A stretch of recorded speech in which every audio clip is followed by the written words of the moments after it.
neuromuscular dental technologies with the inception of our J1 monitor.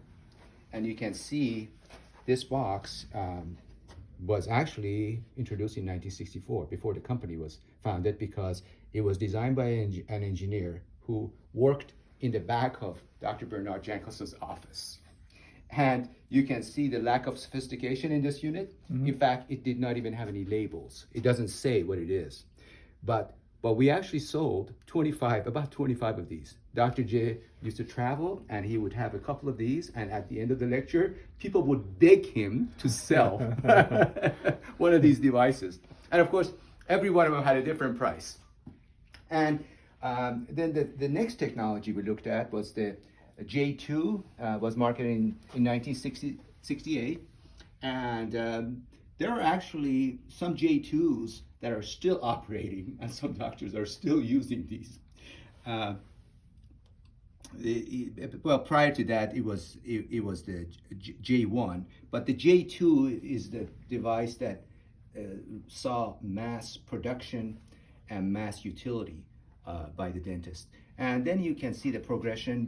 Of our TENS devices, we went to the J3, but things didn't really start happening until we developed a jaw tracking and electromyography system. Now I'll give you a better information on the progression of jaw tracking devices, but this was the K1. We got into the field of digital jaw tracking with this device. Actually, I designed this K5AR, and it has an 8-bit microprocessor, and it also, amazingly, it has 2K of RAM, so that you can play back the data. So we used to, it was introduced in 1981.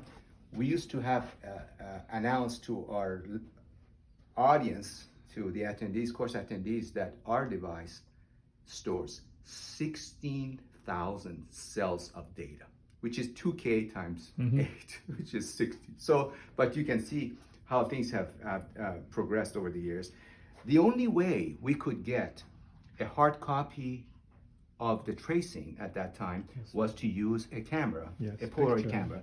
And that was quite messy, because you had to place the camera on the monitor and then take a photo. Sometimes it was overdeveloped. Polaroid photo, yes. And those days, it actually cost $1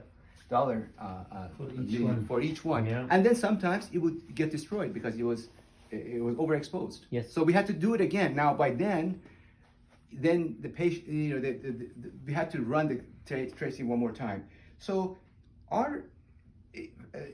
when I looked at the Apple computer back in the early 80s, my primary objective is to get rid of the camera, to use a device that would have its own printout. Well, soon and we introduced K6 Apple in the early 80s, and soon we realized that the utility of this could be way beyond a printer. So we actually designed one of the first medical devices using an Apple GS device, and that was the K6.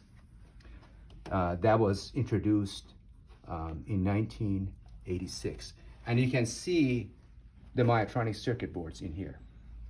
So this it took really a colossal effort to introduce this product, because once we were doing the prototyping and we were happy with the information, then we realized that the computer was too slow.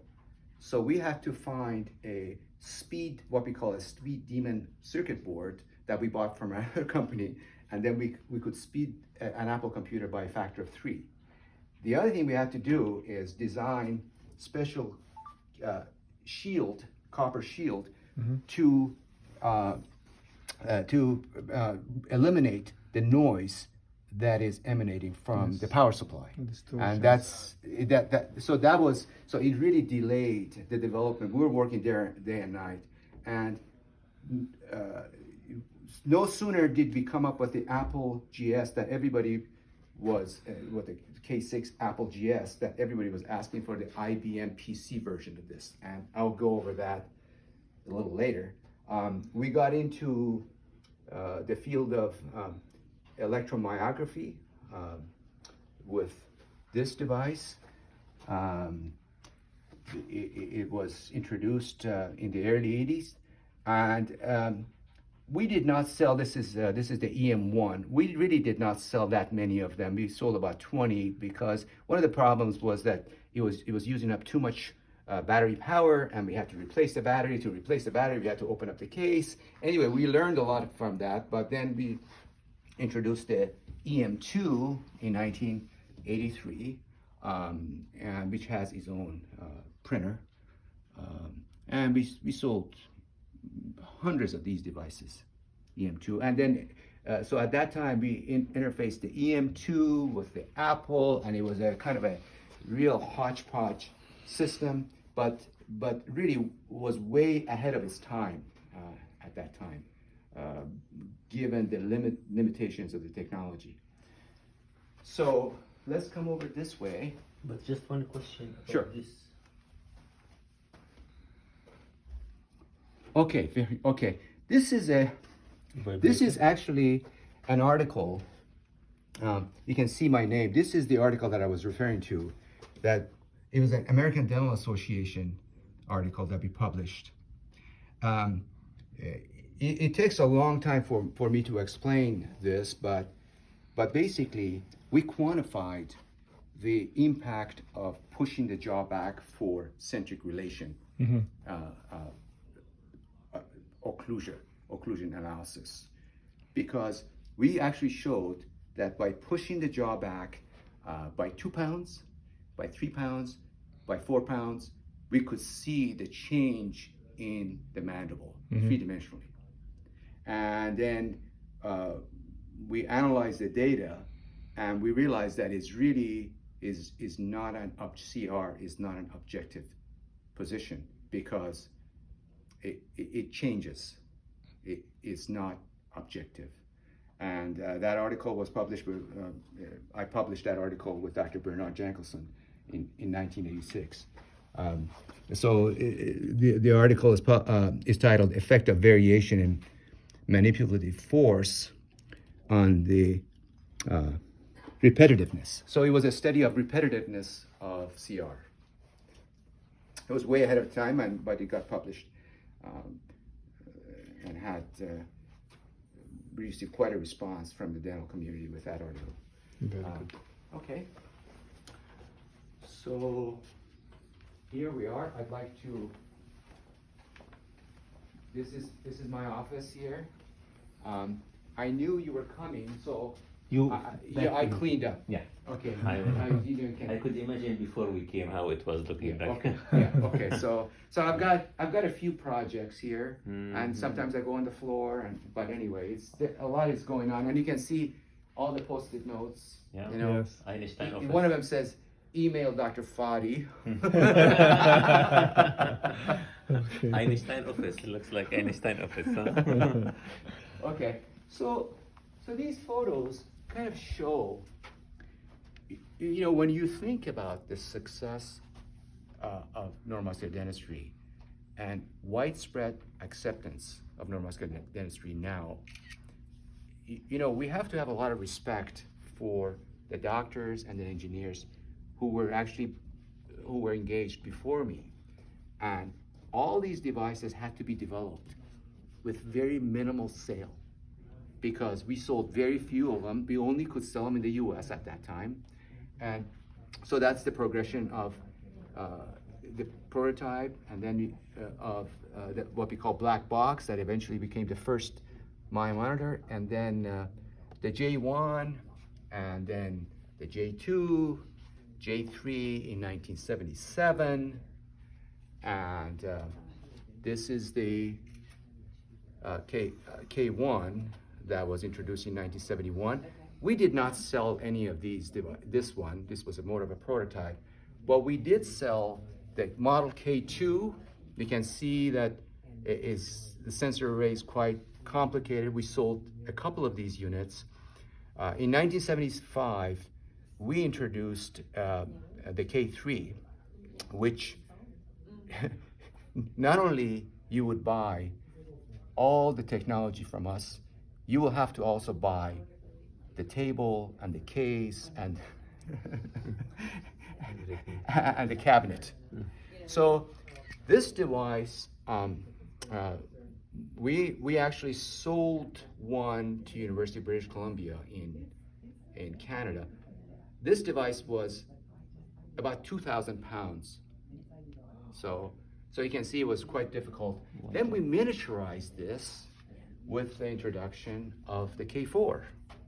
And in many ways, the K4 has all the technologies that are currently used. So it has a printer, which is a paper chart recorder. It actually has memory. We had a reel-to-reel Akai. You could play back the data. It has a monitor. And I say it was miniaturized because it only weighed 300 pounds.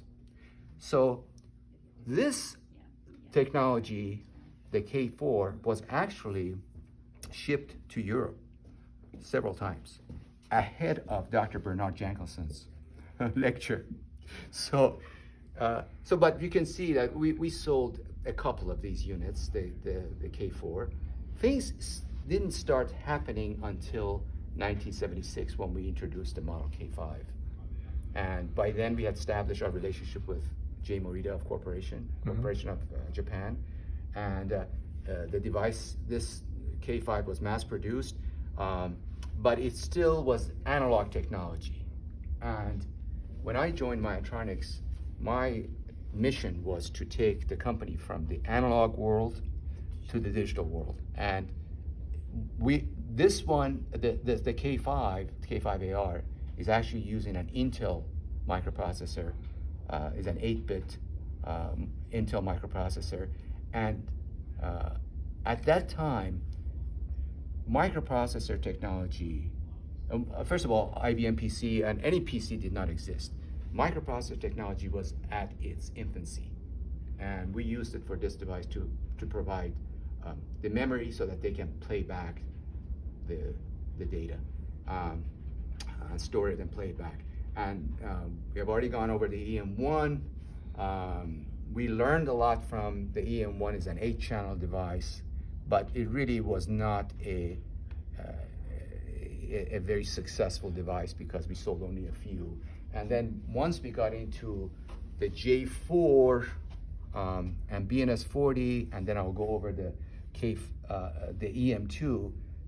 By then, Myotronics was a real business with export market to a number of European as well as Japanese universities.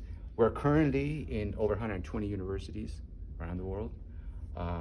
In Japan, we have a very pronounced presence at schools. 26 of the 28 dental schools in Japan have a K7. And the K7 is recognized by the Japanese Health Ministry and is required for reimbursement of the Japan's socialized medicine ortho program. So the only way you can actually get paid is to have it before and after with the K7. Then we're also in 14 Chinese universities, and had it not been for the bureaucracy, we would have probably been in over 50. But we're making great inroads overseas at different universities. We have gone over this. This is the K6 Apple that was introduced in 1986. And no sooner did we introduce the Apple that IBM PC emerged, and they were dominating the PC market. And all our customers were asking. So very quickly, within 2 years, we had to introduce the IBM PC version of the same system. And Then we introduced K7 in 2001. There should be a photo of the K7X that was introduced in 2019, but we don't have that. In the early 90s, we were approached by clinicians who are in the field of physical medicine and orthopedics. We were approached that they were interested in these technologies, especially our electromyography technology, for applications in physical medicine. So we had to, I and a group of engineers had to transform Myotronics technologies for a company that we founded called Neuromed. And Neuromed currently has over 800 electromyography systems around the world, primarily in Germany. A German rehab company by the name of Symphomed has sold a significant number of these devices to the German orthopods and orthopedic surgeons who are using more conservative treatment. And so the K7 has three technologies: jaw tracking, electromyography, and joint vibration module.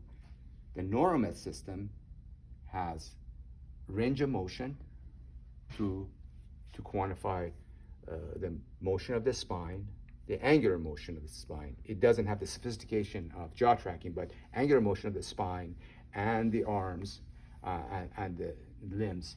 And also then it also has the electromyography, which is very similar, 8-channel electromyography. And then it has another module, which is, we call it muscle testing. And it quantifies both the max as well as the level of endurance of the patient as a force is applied. This is our J5 that was introduced in 2003. We have a new version of that. I don't have the photo. Well, let's go to the conference room.